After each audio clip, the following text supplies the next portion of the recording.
കർത്താവിൽ നിന്ന് എനിക്കൊരു വിടുതൽ വേണമെന്നൊരു അമിതമായ ഒരു ആഗ്രഹവും വാഞ്ചയും ഉണ്ടെങ്കിൽ ഏത് പ്രതികൂലമായ സാഹചര്യത്തിനകത്തും ആ ദൈവിക വിടുതൽ നമുക്ക് കരസ്ഥമാക്കാനായിട്ട് കഴിയും.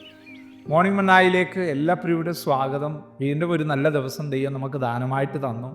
പ്രാർത്ഥനയോടെ തികഞ്ഞ പ്രതീക്ഷയോടെ 12 സംവത്സരമായിട്ട് രക്തസ്രാവമുള്ള സ്ത്രീയെ കർത്താവ് വിടുവിച്ച ആ വിടുതലിൻ്റെ അനുഭവ സാക്ഷ്യം നമ്മൾ കേൾക്കാനായിട്ട് പോവാം.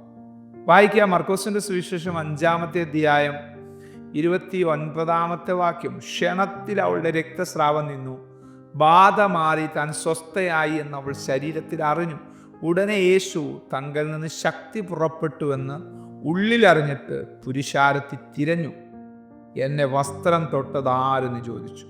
ശിഷ്യന്മാർ അവനോട്, പുരുഷാരൻ നിന്നെ തിക്കി തിരക്കുന്നത് കണ്ടിട്ടും എന്നെ തൊട്ടതാരെന്ന് ചോദിക്കുന്നുവോ എന്ന് പറഞ്ഞു. കേട്ടോ, ഇതിനു മുമ്പ് എപ്പോഴെങ്കിലും വസ്ത്രത്തിൽ തൊട്ട് സൗഖ്യം പ്രാപിച്ച ഒരനുഭവമുണ്ടോ? ഇല്ല. ഈ സഹോദരിക്ക് പിന്നെ എവിടുന്ന ഈ അറിവ് കിട്ടിയേ? അവൾക്ക് മനസ്സിലായി യേശു ആരാണെന്നുള്ളത്. യേശുവിൻ്റെ അടുത്ത് വന്നാൽ ഏത് വിധേനയും സൗഖ്യം ലഭിക്കുമെന്നുള്ള ഒരു ബോധ്യം ആ സഹോദരിക്കുണ്ടായിട്ടാണ് സ്റ്റെപ്പ് വെച്ചത്. സ്റ്റെപ്പ് വെക്കുമ്പോൾ നമ്മൾ മനസ്സിലാക്കണം, കാര്യങ്ങളൊന്നും അനുകൂലമല്ല. ഞാൻ നിങ്ങളെ മറക്കരുത്, കർത്താവിനെ സേവിക്കുവാൻ ഇറങ്ങിത്തിരിക്കുമ്പോൾ എല്ലാ അനുകൂല സാഹചര്യമായിരിക്കത്തില്ല. സകലതും ചിലപ്പോൾ പ്രതികൂലമായിട്ട് വന്നെന്നിരിക്കും. പക്ഷേ വെക്കുന്ന ചുവടുവയ്പ്പുകൾ അത് ദൈവത്താലുള്ളതാണെങ്കിൽ ഒരു പൂർത്തീകരണം കാണാൻ ദൈവം നിന്നെ സഹായിക്കും. ഇവിടെ നോക്കിയേ, 12 സംവത്സരമായിട്ട് ഈ സഹോദരി പ്രയാസം അനുഭവിക്കുക. മുതലെല്ലാം വൈദ്യന്മാർക്ക് കൊടുത്തു. തനിക്കിനി ഒരു ആസ്തിയും ഇല്ല, തനിക്കിനി ഭൗതികമായിട്ട് പറയാനൊന്നുമില്ല. നമുക്കറിയാം, ഒരു അസുഖം ഒരാളുടെ ശരീരത്തിൽ വരുമ്പോഴാണ് അതെങ്ങനെയെങ്കിലും ഹീലാകും. ഒരു പനി വന്നുകൊള്ളട്ടെ, നമ്മളൊക്കെ ജീവിതത്തിൽ അറിയാമല്ലേ, ശരീരത്തിൻ്റെ ബോഡി ഭയങ്കരമായിട്ട് ഡിസോർഡർ ആകുന്നതും ഭയങ്കര ബുദ്ധിമുട്ടുകൾ ഉണ്ടാകുന്നതൊക്കെ. അപ്പോൾ ഈ 12 സംവത്സരമായിട്ട് രക്തം ശരീരത്തിനകത്ത് വാർന്നു പോയിട്ടും ആ സഹോദരി മരണപ്പെട്ടില്ല എന്നുള്ള ഭയങ്കര സന്തോഷകരമായ കാര്യമാണ്. ആമേൻ. ഈ 12 സംവത്സരം ഈ സഹോദരി അനുഭവിച്ചത് ഭയങ്കര പ്രയാസമാണ്. നമുക്കറിയാം, ഒരു വൊമിറ്റിംഗ് ടെൻഡൻസി വന്ന് ആമേൻ ശരീരത്തിൽ നിന്ന് വെള്ളം, ജലാംശം നഷ്ടപ്പെട്ടാൽ ഉണ്ടാകുന്ന ക്ഷീണം, പ്രയാസം. ഇപ്പോൾ ബ്ലഡ് ഒരാളുടെ ശരീരത്തിന് പോവുക എന്ന് പറഞ്ഞാൽ എന്തോ ഭയങ്കര വിഷയമാണ്. എന്നിട്ടും ആ സഹോദരി ജീവനോടെ ഇരുന്നു എന്നുള്ളത് ഒരു അത്ഭുതകരമായ സാക്ഷിയായി മാറാനായിട്ടല്ലേ? പ്രിയ ദൈവവൈദ്യലേ, മരണം പല സമയത്ത് നിന്നെ വന്ന് മുട്ടി വിളിച്ചപ്പോഴും അതിനകത്ത് നീ അകപ്പെട്ടു പോയി ഈ ഭൂമിയിൽ നിന്ന് ഛേദിക്കപ്പെടാതിരുന്നത് ദൈവത്തിൻ്റെ ഒരു സാക്ഷിയായി നിലകൊള്ളാനല്ലേ? സ്തോത്രം. അങ്ങനൊരു ബോധ്യവും അങ്ങനൊരു ചിന്തയും എനിക്ക് നിങ്ങൾക്കും ഉണ്ടെങ്കിലുണ്ടല്ലോ, ദൈവത്തിൻ്റെ മഹത്വം ഭയങ്കരമായിട്ട് ചലിക്കും, ദൈവത്തിൻ്റെ സാന്നിധ്യം ഭയങ്കരമായിട്ട് ചലിക്കും. അപ്പോഴാണ് ഈ സഹോദരി അറിയുന്നത് യേശു എന്ന് പറയുന്ന ഒരാൾ.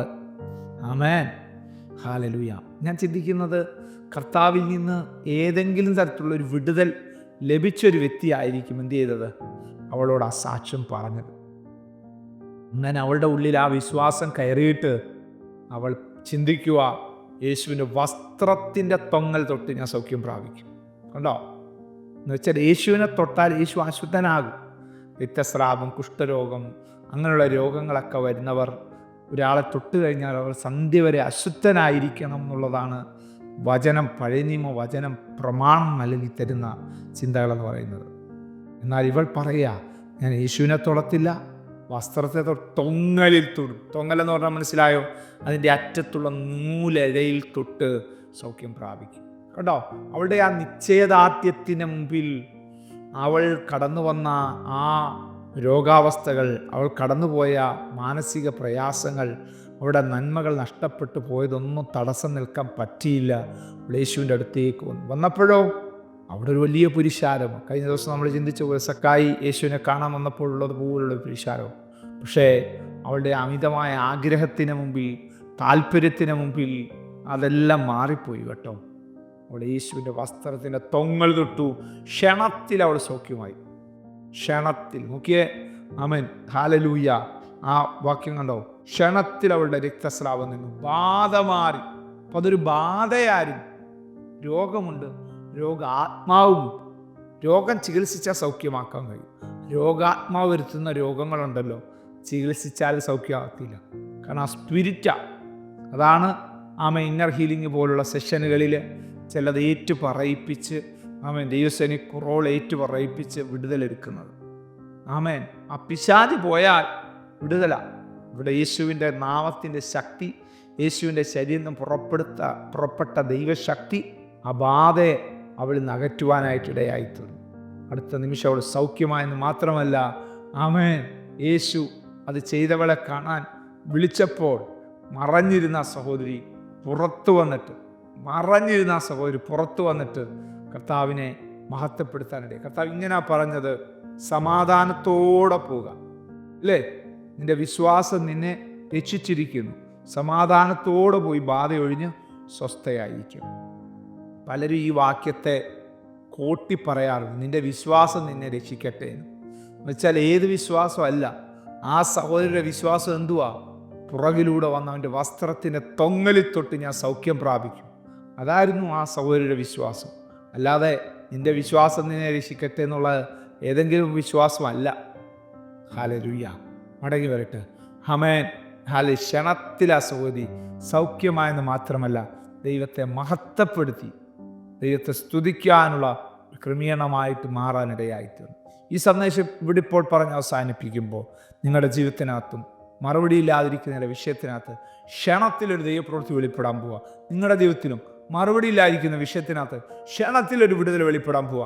ആമേൻ പറഞ്ഞ് ഈ ദൂതനെ സ്വീകരിച്ചോ. സ്വർഗീയ നല്ല പിതാവേ, അനുഗ്രഹിക്കപ്പെട്ട നല്ല പ്രഭാതം. ഈ തിരുവചന സന്ദേശങ്ങൾ കേൾക്കുന്ന എല്ലാവരുടെ മേലും ദൈവിക ജീവനും സൗഖ്യവും ആരോഗ്യവും കൽപ്പിക്കണമെന്ന് പ്രാർത്ഥിക്കുന്നു. അത്ഭുതങ്ങൾ ചെയ്യണം.